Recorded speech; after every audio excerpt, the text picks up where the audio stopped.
A lot of this river right here, the Silver River. This is a spring-fed river. 275 smaller springs and one large major spring. I'm going to show you some of our smaller springs first, and then I'll show you that one large major spring at the very end of this trip. The first spring I want to show you is what we call the Spring of Stars. In the 1920s, movie studios started coming into Silver Springs. In fact, the first movie filmed here was a movie called The Seven Swans. It was a silent movie. From that movie, they discovered that this water was so clear and pure that it really made underwater filming very easily. And so they started filming quite a few other movies here. In fact, Hollywood and the Silver Springs had quite a relationship. The original Tarzan movies with Johnny Weissmuller, 6 of those were filmed right in here. In 1947, Gregory Peck and Jane Wyman, this is the home of the creature from the Black Lagoon. This was the cave that he would swim out of every time he attacked that boat. The late Rock Hudson filmed in here with Claudia Cardinal when they made the movie Blindfold. The late James Dean and Natalie Wood filmed in here. Jackie Gleason filmed in here for Smokey and the Bandit Part 3. One of today's movie stars, Tom Cruise, he filmed on the river when they made the movie Legend back in the early 1980s. We also had quite a few TV series filmed in here. The one TV series I think most people remember Silver Springs for is the old Sea Hunt series with Lloyd Bridges. All the underwater episodes of Sea Hunt were filmed right here. Now, we've sent divers down into this crack and they've been able to go down to 85 foot deep. At 85 foot deep, there's a crevice that goes across, and the divers can't get past the ledge. So how much further the crack goes down, we have no idea. Some people estimate this crack may go all the way through the state of Florida and down into the underwater aquifer below us. If that's true, then what you're looking at is a bottomless pit. This is the deepest spring that we have on the river today, the Abyss, going down to 85 foot deep. What's the temperature of the water? 72 degrees. And that is year-round. Being tossed around down there. To me, it kind of looks like one of the old snow globes you used to shake up and watch it snow on different scenes. And there's our snowstorm right below us there. Right now, snowstorm right here. That's as close to snow as we're going to get. These little pieces of snail shell and limestone have done this dance down here for thousands and thousands of years. Gives you a sense of timelessness about the river. That is our Florida snowstorm. Smaller villages. Looking below the glass, you're going to see the remains of one of the canoes that they used to travel up and down this river with. It's called a fire canoe. It's just on the other side of that one limestone formation now. Just on the other side of that formation, you'll see the remains of the canoe down there. The Indians held this river very sacred and holy. They believed the water was so pure and clear because it came from their gods. When the Indians were mixing their potions and medicines, they would actually dive under the water and try to collect their water from the spring itself, because they believed that water was the closest. They also believed that if they had any kind of injury or illness, they could actually cure themselves by bathing in this water 3 times a day. Once in the morning, once in the afternoon, and once in the evenings.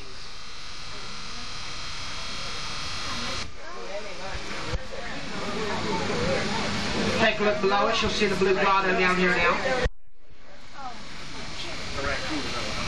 The bluish tint that you see to the water, that comes from microscopic pieces of snail shell and limestone that are held suspended in the water.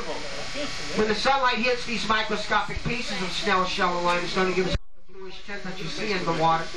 The brighter the sun, the bluer the tint of water. If you look below us, you'll also see quite a variety of fish down here. In fact, I'm going to try to feed some of the fish here in just a minute. Let me get my boat positioned over here. Better?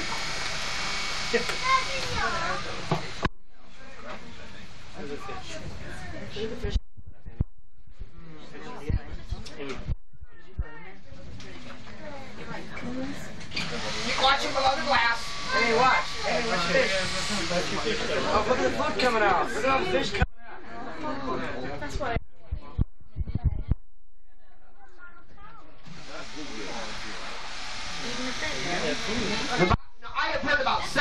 names for that fish that's closest to us. Down here in Florida, we call those brim. But I mean, I know in Alabama, I heard them called bluegill or shell crab. In another state, I've heard them called perch. Up north, I've heard them called crappie. So, I mean, yeah. So, I mean, 7 different names for the same fish. I think it depends on what part of the country you're from. Now,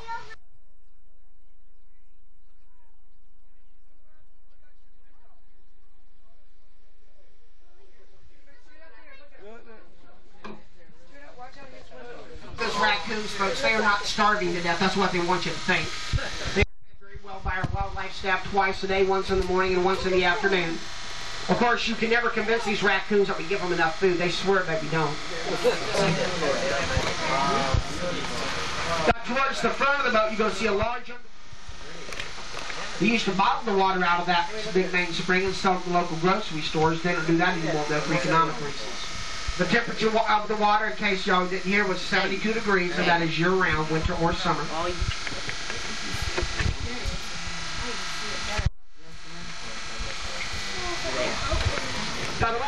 Kids, you just kind of nod your head like you know what we're talking about, okay? Well, anyway, one of the episodes of I Spy called for the two guys to dive under the water and find some statues. This is where they did that filming at. When they finished filming, they left the statues down there and told us that we could use them however we wanted to, and so they've been down there ever since. These statues were also used in the filming of Moonraker, one of the James Bond movies with Roger Moore. Also used in the filming of an episode of The $6 Million Man. Lee Majors playing Colonel Steve Austin, the Bionic Man. These statues were also used in the filming of a series that was canceled last year called Sequest with Roy Scheider.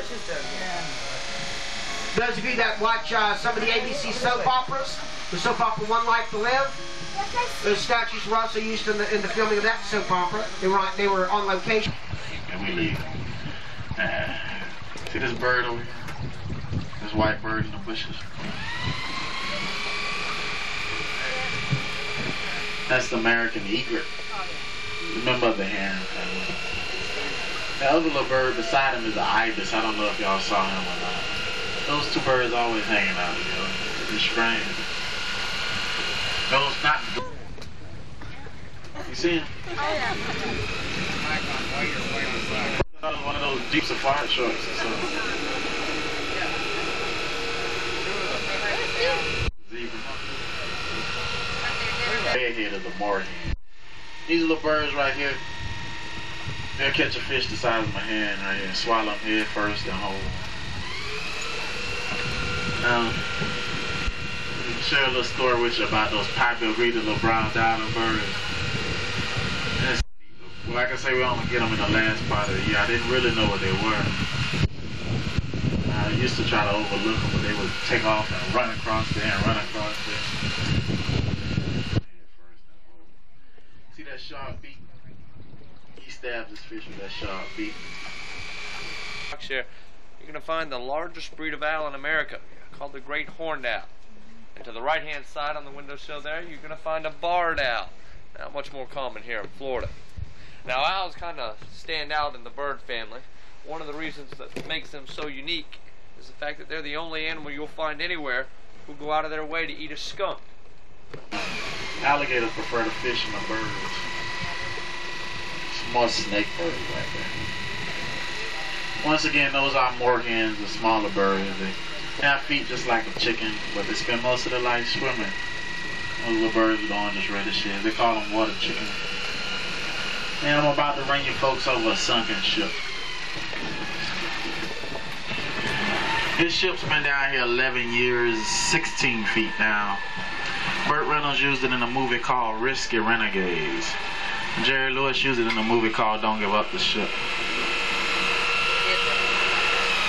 It's been down 11 years, 16 feet now.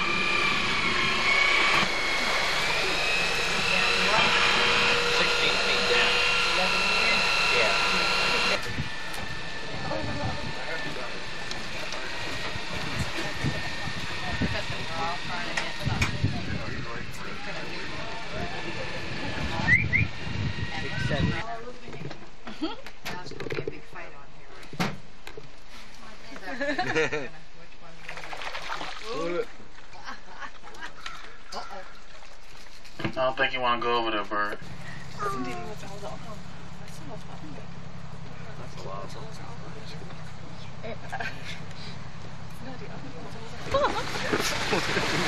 No warning.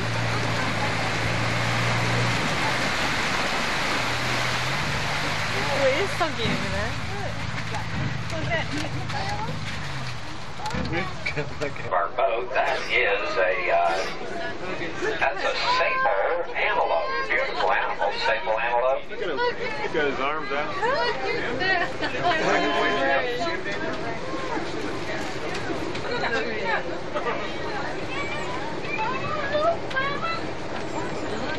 The red shoulder there, that's a scimitar oryx. That's a desert antelope. They get their name from their horns. The horns on that animal are supposed to look like a scimitar sword. And up here in front of us on our right, we have some Barbary sheep or Oudad. They come from the Barbary coast of North Africa. The island right there. The animal here on your left, yeah, they're looking at him. The animal there on the left is a white-handed gibbon. Gibbons. Look at them faces. I didn't take a picture before. Llamas are becoming one of the differences between the monkey and the ape is the ape does not have a... Yeah, there's another alligator.